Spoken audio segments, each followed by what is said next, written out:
entonces. ¿Qué tenemos en pantalla, profesor Luis? Tenemos en pantalla lo que hace referencia a la semana número 3 y también al tema inicios de la República. En este caso vamos a desarrollar lo siguiente. A ver, tenemos el título. ¿Cómo fueron los inicios de la vida republicana? Recuerda que en la última clase nosotros habíamos trabajado, ¿qué tema? A ver, te escucho, mano levantada. ¿Qué tema trabajamos en la última clase? A ver, los que estuvieron presentes. ¿Qué tema fue el que desarrollamos en la última sesión? ¿Qué tema? A ver, te escucho. ¿Qué tema fue el que trabajamos en la última clase? Greco Julián Vázquez. ¿Cómo funciona la política externa durante la época boliviana en el Perú? Boliviana, ¿no? No hemos trabajado de Bolivia en el Perú. Michael Hernández. Michael. La corriente libertadora del norte. Muy bien, Hernández. Nosotros hemos trabajado lo correspondiente a Simón Bolívar, la corriente libertadora del norte. Vamos a darle permiso o pase a su compañero Terry Quispe, que está en sala de espera. Ingresado. Muy bien, Hernández. Hemos trabajado la corriente libertadora del norte, nosotros en la última clase. Bueno, hoy día corresponde seguir con la secuencia. Ya para esta época, el Perú es un país libre e independiente a nivel político de España, y posiblemente económico y cultural también, posiblemente. ¿Cuál es el propósito de esta sesión de clase? Bueno, el propósito es que podamos identificar cómo era el Perú al inicio de su vida republicana, ¿no? ¿Cuáles eran las características que tenía el Perú como un país aparentemente que recién ha logrado su independencia? ¿Cuáles eran esas características más importantes y sobresalientes? Para lo cual vamos a seguir por acá. Concepto. Vamos a ir al concepto a ver cómo funcionaba el Perú después de lograr su independencia. ¿Qué estaba pasando en nuestro país después de lograr la independencia? Entonces tenemos acá esta fila, una secuencia. Vamos a seguir la flechita para ver qué nos dice esa flechita. Un voluntario para que lea, por favor, rápidamente y se genere sus primeros puntos en la clase del día de hoy, que es lo más importante, ¿no? A ver, por ahí hay voluntarios. Muy bien, Silva Capa. Le escuchamos, Silva. Es un periodo de caudillismo militarista en los inicios de la República Peruana. Siga con la lectura, por favor, Silva Capa. Los criollos militares se autoconsideraban salvadores del país. Los criollos dueños de tierras tenían un levantamiento popular. Objetivo: consolidar el poder criollo para controlar el Estado. Muy bien, Silva Capa, excelente, very good, muy bien, pequeña. Entonces, profesor, dice acá lo siguiente, ¿no? Es un periodo de caudillismo militar. Periodo de caudillismo militarista, ¿ya? Es un periodo de caudillismo militarista. Profesor, ¿quién era un caudillo? Pregunta para cualquiera que quiera seguir participando. ¿Qué es un caudillo? ¿O quién era un caudillo? A ver, te escucho, levanta tu manito. Cualquiera de los presentes. ¿Qué era un caudillo? ¿Qué entendemos por la palabra caudillo? A ver, según tú, ¿qué crees tú?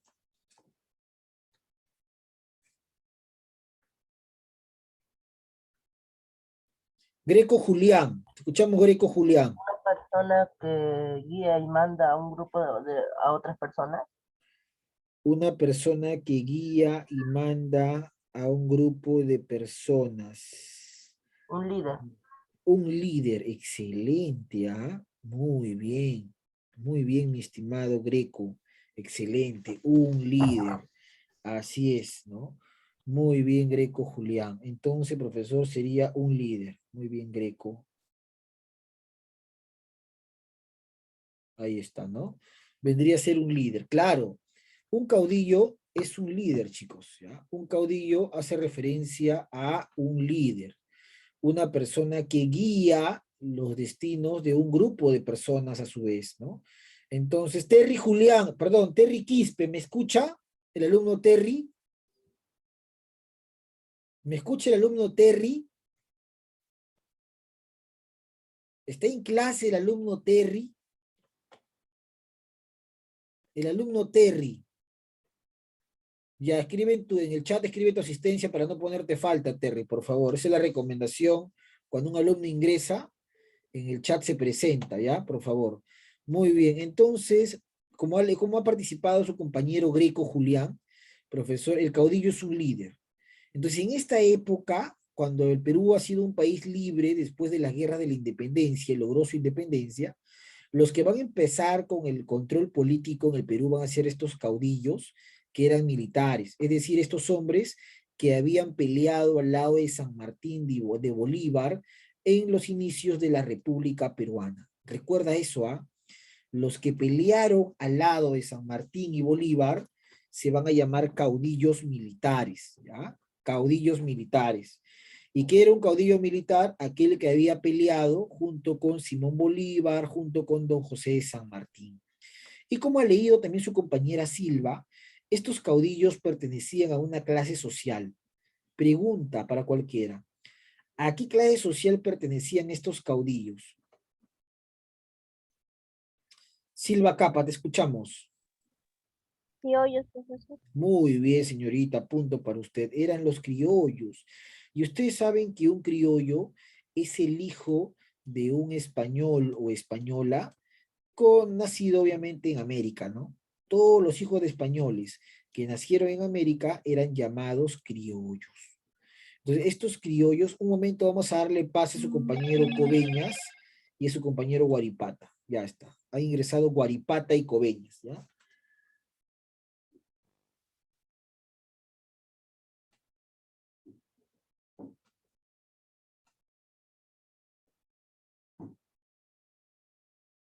Muy bien, entonces, como bien ha dicho su compañera Elizabeth Silva, los criollos son los que van a tener el poder político en esta época.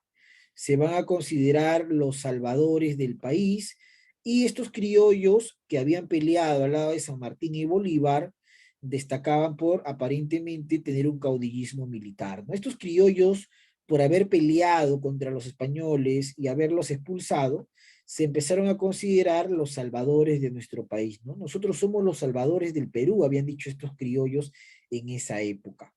Bueno, ¿qué más, profesor? Algo importante es que estos criollos habían heredado muchas tierras de sus familias. O sea, no solamente eran criollos, sino eran grandes latifundistas. Tenían muchos latifundios, ¿no?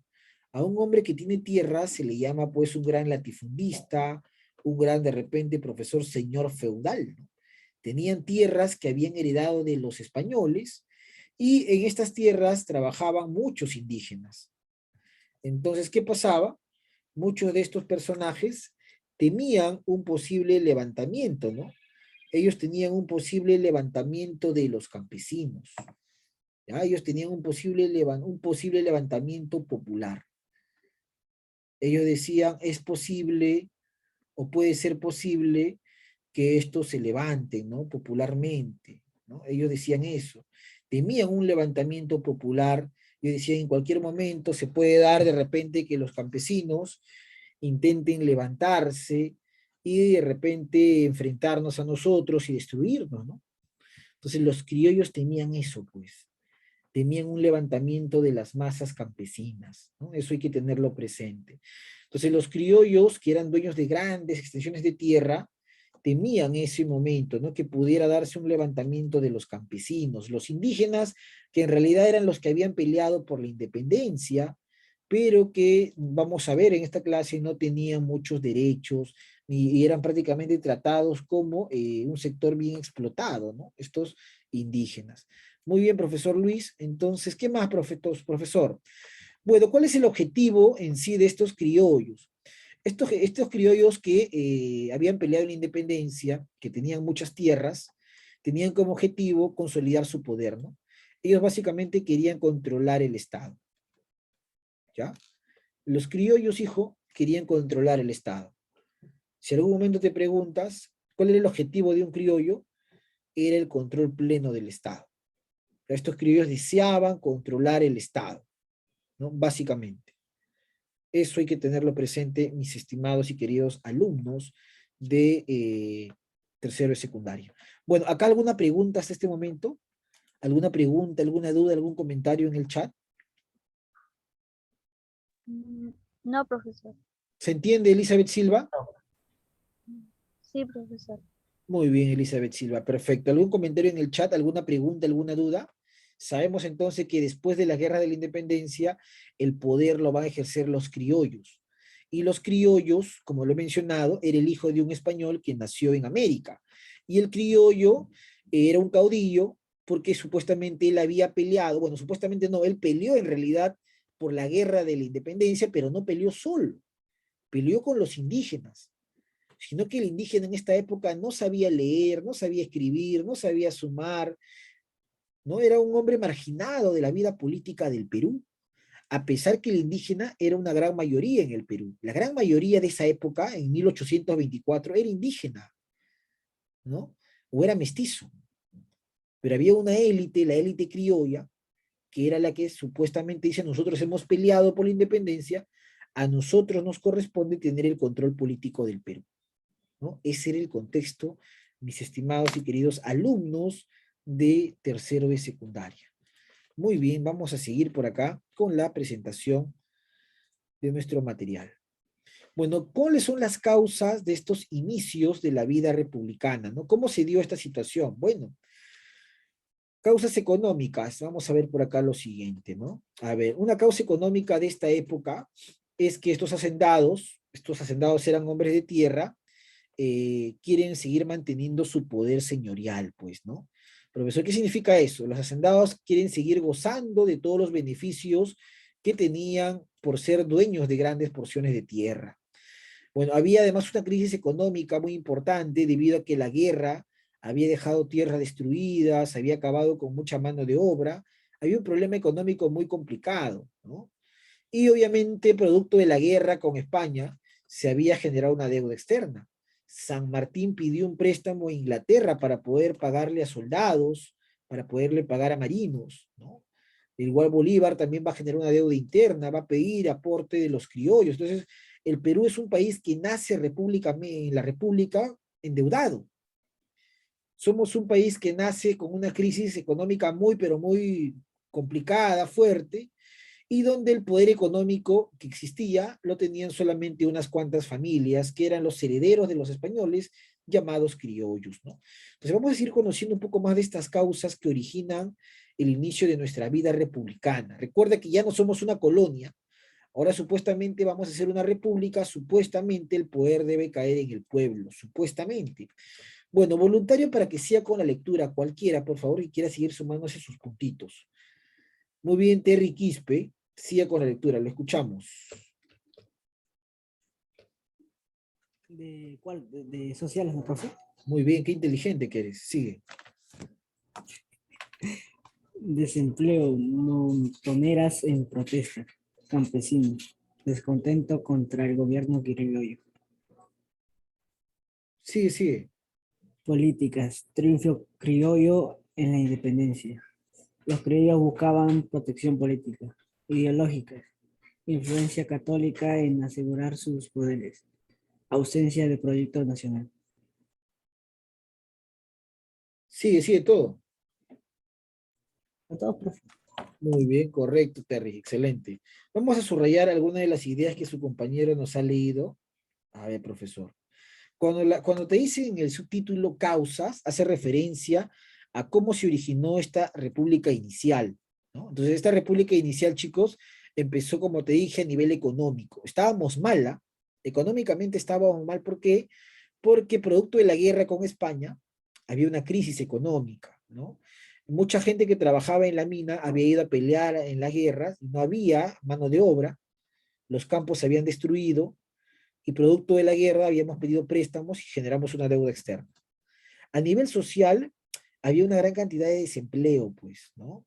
Como la guerra había destruido puertos, había destruido inclusive mercados, ferias, tierras, San Martín y Bolívar se encargaron de confiscar también muchos recursos, había mucho desempleo en los inicios de la República, no había trabajo. Producto además de que los impuestos se les cobraba a los indígenas empezaron a protestar, ¿no? Porque los indígenas van a seguir pagando impuestos. Por eso que los campesinos van a estar descontentos con el gobierno criollo, porque ellos decían, nosotros hemos peleado por la independencia del Perú, pero ahora seguimos siendo explotados, nos siguen cobrando impuestos, no tenemos tierras, el negro incluso seguía siendo esclavo, ¿no? Una situación terrible en la que se vivía. A nivel político, bueno, sin lugar a dudas, quien tiene todo el poder en el Perú es el criollo, ¿no? El criollo porque además era un hombre que tenía educación, que había podido educarse, que sabía leer, escribir, que tenía tierras, que tenía recursos. Era la clase política que prácticamente va a dirigir la República del Perú, ¿no? Y en su afán de buscar protección, el criollo va a unir lazos con capitales extranjeros, como lo vamos a ver a lo largo de toda la República. Los criollos peruanos buscarán unir lazos con los capitales extranjeros, ¿no? Básicamente ingleses, franceses. Bueno, a nivel ideológico, había una ausencia de proyecto nacional, pues chicos.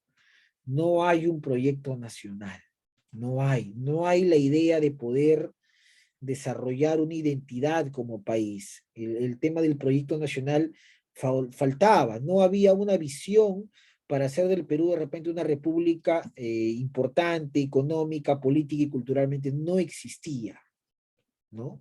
Entonces había esa gran ausencia de proyecto nacional. Definitivamente estas son las causas. Muy bien, ¿cómo vamos con los puntos? Hernández, Silva, Greco y Quispe hasta el momento han participado. ¿Ya? Vamos a seguir avanzando por acá. ¿Alguna pregunta hasta acá? ¿Alguna duda? A ver, te escucho por ahí. ¿Alguna pregunta, algún comentario, alguna observación? Por ahí, algo. Todo está claro, perfecto, seguimos avanzando. Bueno, vamos a analizar un poco la situación económica de esta época. ¿Cómo se vivía, profesor, a nivel económico en los inicios de nuestra vida republicana, ¿no? Entonces, como te decía, había una gran deuda externa e interna en el Perú, ¿no? Producto de la guerra, tuvimos que pedir préstamo a los extranjeros, Inglaterra, y tuvimos también que pedir el apoyo de criollos, quienes nos prestaron deuda interna, ¿no? Ahí está. Bueno, había escasez debido a que las tierras no estaban produciendo porque muchos campesinos habían muerto en las guerras, muchas de las tierras habían quedado destruidas, las haciendas, entonces había una escasez de alimentos importante. Seguía el cobro del tributo, ¿no? Simón Bolívar volvió a implantar el tributo. Entonces el tributo se seguía cobrando a los indígenas y se convierte pues en la mayor fuente de ingresos, ¿no? Los indígenas seguían tributando lamentablemente. Bueno, seguía la exportación de minerales, el Perú seguía siendo un país minero, como lo fue en la colonia y como lo es actualmente.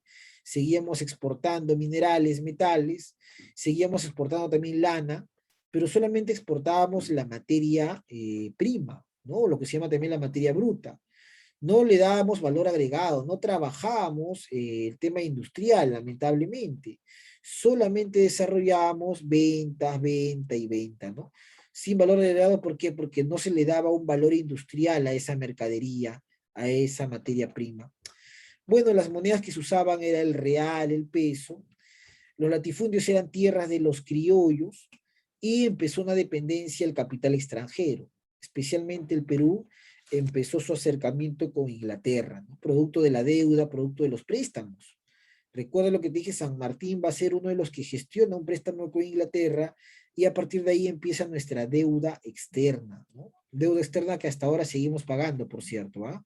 Respecto a Inglaterra, ¿no? Esa es la situación económica de nuestro país. Se puede ver en pantalla cómo era nuestra moneda inicialmente, donde destaca el escudo y el relieve de esta moneda inicial, ¿no? Del año 1823. Ahí está, ¿no? Nuestra moneda inicial que va a ser llamada como real o peso, ¿no? Esto es una imagen típica de cómo andaban la población en esa época, ¿no? Cómo andaban algunos hombres en la época colonial, montado a caballo, con algunos instrumentos, el vestido de sombrero, vestimenta combinada entre la europea y la indígena, ¿no? Ahí está. Bueno, ¿cuál es la situación política del Perú? ¿Ya? Entonces, para conocer un poco la situación política, vamos a pedir un voluntario o voluntaria para que lea. Cualquiera, por favor, que se quiera ganar un punto. Muy bien, Terry Quispe, lo escuchamos, Terry. La ciudadanía estaba restringida. Solo los alfabetos podían votar en las elecciones. Los propietarios mayores de 25 años de edad, pagadores de impuestos, eran considerados ciudadanos. El modelo político era democracia o república censitaria. Muy bien, el alumno Terry con la lectura. Vamos a ponerle su otro punto. Y vamos a subrayar algunas ideas importantes que Terry ha leído, ¿no? La ciudadanía estaba restringida, dice, ¿no? No todos eran considerados ciudadanos, ¿ah? La ciudadanía estaba restringida, era porque ciudadanos solamente eran unos cuantos, pues. Para tú convertirte en ciudadano, tenías que tener algunos requisitos, como por ejemplo, tenías que saber leer y escribir, o sea, tenías que ser un alfabeto, ¿no? Y ya te he mencionado que la gran mayoría en la época no sabía leer y escribir. Entonces solamente los que sabían leer y escribir podían votar. Si tú querías ser ciudadano, tenías además que ser propietario, tener tierras o haciendas, tenías que tener mayor de 25 años y tenías que pagar tus impuestos, ¿no? O sea, mira, había varios requisitos para ser ciudadano, ¿ah? O sea, leer y escribir, mayor de 25 años, tener propiedades, pagar impuestos. Por eso que al inicio de nuestra vida republicana podemos decir que vivíamos en un modelo timocrático, ¿no? Una timocracia o una república censitaria, ¿no? Donde el poder del dinero era importante, donde el poder económico era fundamental, donde quien tenía un estatus económico importante recién podía ser denominado ciudadano, ¿no? Ahora, ¿cuál era el problema, profesor, con esto? Que la gran mayoría en el Perú no tenía pues esto de acá, ¿no? No tenía educación, no tenía propiedades, no pagaba impuestos, y si los pagaba muy pocos. Entonces, no podía ser llamado ciudadano, por eso que la gran mayoría estaba excluida, ¿no? La gran mayoría estaba apartada de la participación política, eso es una realidad, ¿no? Entonces, por eso es que hoy día todavía se mantienen esas ideas racistas, pues, ¿no? De discriminar a la mayoría, son ideas que son del siglo XIX. Mira cómo una gran mayoría era apartada básicamente de qué, profesor, de la vida política del Perú, ¿no? Ellos eran la mayoría, pero no tenían participación porque no sabían leer, no sabían escribir, porque no tenían propiedades, porque no eran nada. ¿Ve la realidad? ¿Cómo era la realidad básicamente? ¿No? Interesante esta realidad. Bueno, habían grupos políticos, sí. Es una época donde aparecen los liberales, ¿no? Hombres que propugnan ideas como por ejemplo el libre comercio, ¿no? Estos liberales hablaban bastante que la economía debería desarrollar este libre comercio, es decir, el Perú debería empezar a abrirse a Europa, a Norteamérica, empezar a vender y comprar mercadería para generar un desarrollo, ¿no? Descentralista, decían los liberales, ¿no? Mientras que el otro grupo eran los conservadores. Ellos eran más proteccionistas, ellos decían no, hay que buscar desarrollar una industria local, hay que hacer un poder ejecutivo fuerte, ¿no? Ellos consideraban que el poder lo debería tener el presidente, mientras que los liberales decían que el poder lo debería tener el legislativo, ¿no? Entonces había un primer debate entre estos grupos, ¿no? Debatían los liberales y también debatían los conservadores, ¿no? Ahí está. Entonces, este era uno de los primeros debates que se va a dar en esta época, ¿no? Liberales versus conservadores. Los liberales, libre comercio, y los conservadores, proteccionistas, ¿no? Ahí están, mis estimados alumnos. Bueno, la situación social, ¿cómo era la sociedad en esta época, profesor? Bueno, un voluntario para que siga con la lectura. Cualquiera, por favor, de los presentes, para que siga con la lectura y obviamente colocarle su punto. Muy bien, Terry. Ahí está Terry nuevamente. Lo escuchamos, Terry. Situación social. Clase privilegiada. Hacendados, clérigos, militares.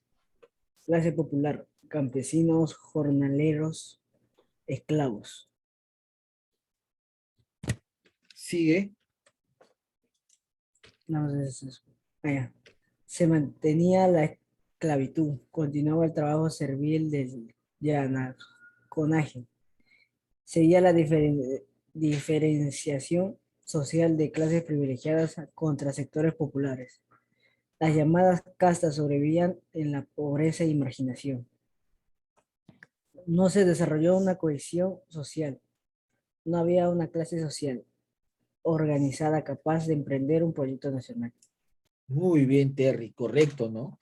Entonces, profesor, lo que estamos viendo en pantalla es una pirámide que nos muestra cómo era la sociedad de los inicios de la República. Había una clase privilegiada, dice, ¿no? Profesor, ¿qué significa una clase privilegiada? A ver, pregunta para cualquiera del salón. ¿Qué significa cuando te dicen una clase privilegiada? ¿Qué crees que significa eso? Terry Quispe. La gente con más poder y con más riquezas. Muy bien, Terry, ¿no?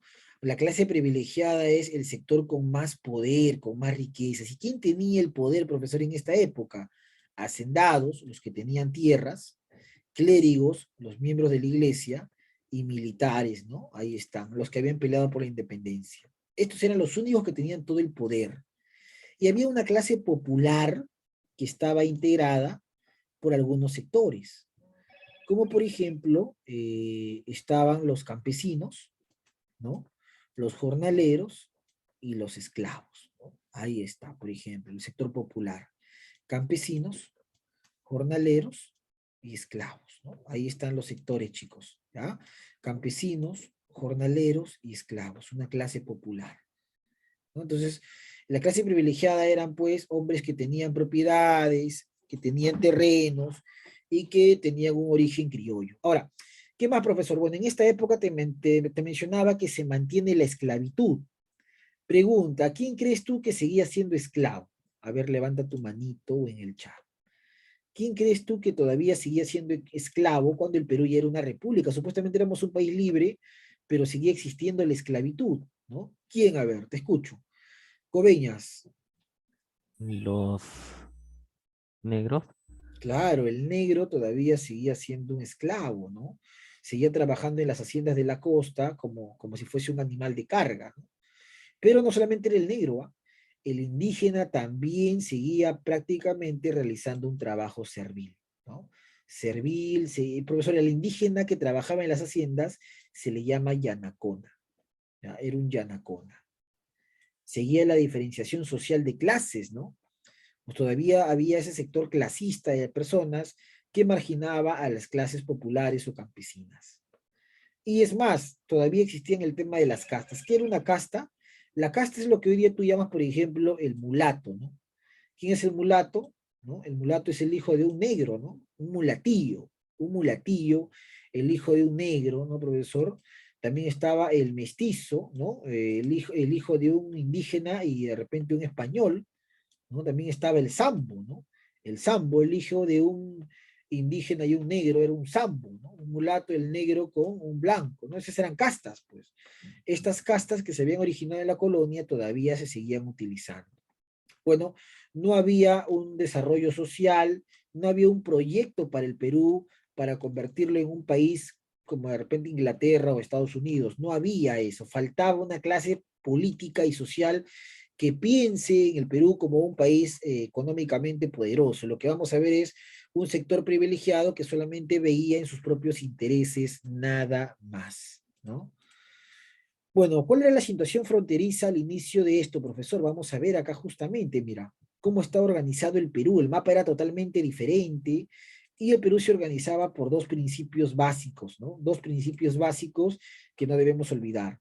Un principio llamado el uti possidetis y otro principio llamado la libre determinación de los pueblos.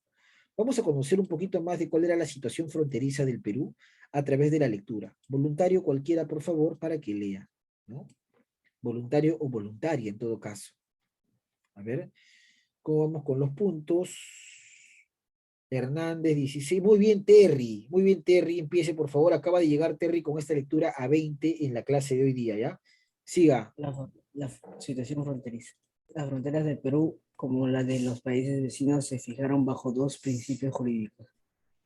Para los aspectos legales se estableció como fecha base el año de 1810.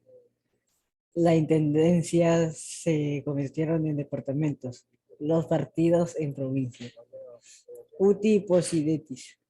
Mecanismo jurídico de origen romano consiste en sentar propiedad territorial según lo que usufructúa y lo prueba con documentos. Ejemplo, Perú ganó Maynes. ¿Sí? ¿Qué Libre dice? determinación de la... Ejemplo, Perú ganó Maynes, dije. Ya, sigue. Libre determinación de los pueblos. Dispositivo jurídico de origen francés. Ilustrado. Consiste en aceptar la decisión ciudadana, voluntaria. Ejemplo, Perú perdió Guayaquil, Perú ganó Jaén. Jaén, ¿no? Jaén. Muy bien, Terry. Jaén. Entonces, primero vamos a aceptar a su compañero Efio, Kevin Leonardo Efio, que está ingresando a la clase. Vamos a aceptarlo a Kevin. A ver, entonces acá dice la situación fronteriza, ¿no? Como vemos, el Perú territorialmente era muy diferente, ¿no? Ahora, se toma como referencia para organizar el Perú el año 1810, cuando el Perú todavía era una colonia.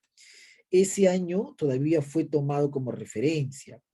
Y las intendencias que existían de la época colonial se van a convertir en este periodo en departamentos, ¿no? Ahí están los departamentos, ¿ya? Y los partidos se convierten en provincias, básicamente, también, ahí está.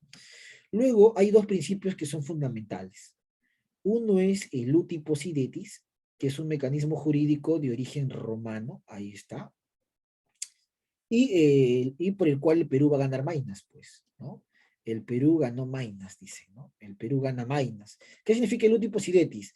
Lo que el Perú posee, ¿no? O poseía, es lo que va a seguir teniendo, ¿no? Básicamente. Lo que el Perú tenía hasta 1810 es lo que va a seguir teniendo en la República. Y hasta 1810 teníamos Maynas, ¿no? Toda esta zona. Entonces, esa zona va a seguir formando parte del Perú. ¿Y qué es la libre determinación de los pueblos? Es en el cual se decide aceptar la decisión del pueblo, ¿no? El pueblo a dónde quiere pertenecer.